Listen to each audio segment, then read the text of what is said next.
Which would you do?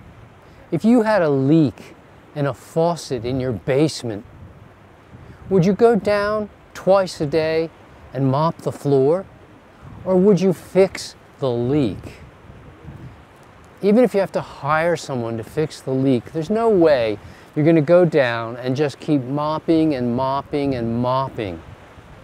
Well, can you imagine if you had a heart problem and it could be fixed through a dietary change? Or you could just take drugs and take drugs and take drugs, essentially mopping up the problem. We can look at many different examples of how this plays out in life, where rather than deal with the problem, either participating in life's causes of health or discontinuing the causes of ill health, instead we just treat the ill health. Let's not mop up our health problems, but instead fix the leaks.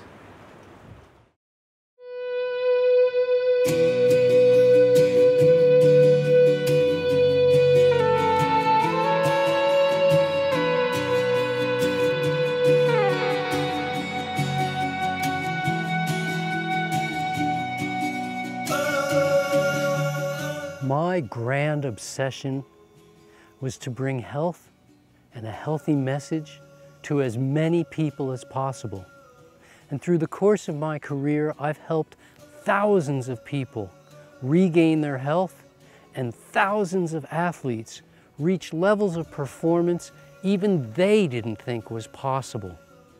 I've done the same for you by spending more than a decade creating and rewriting Perpetual Health until I finally got it the way I wanted.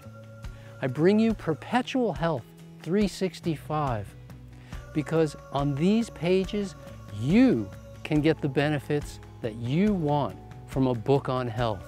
If you want to learn how to do fitness to the max, healthy thinking and healthy living for the best possible results, how to eat well, how to interact with others, how to get a sane and healthy view on weight management and personal interactions, and even your own self-talk. Perpetual Health 365 is the book that will change your life for the better.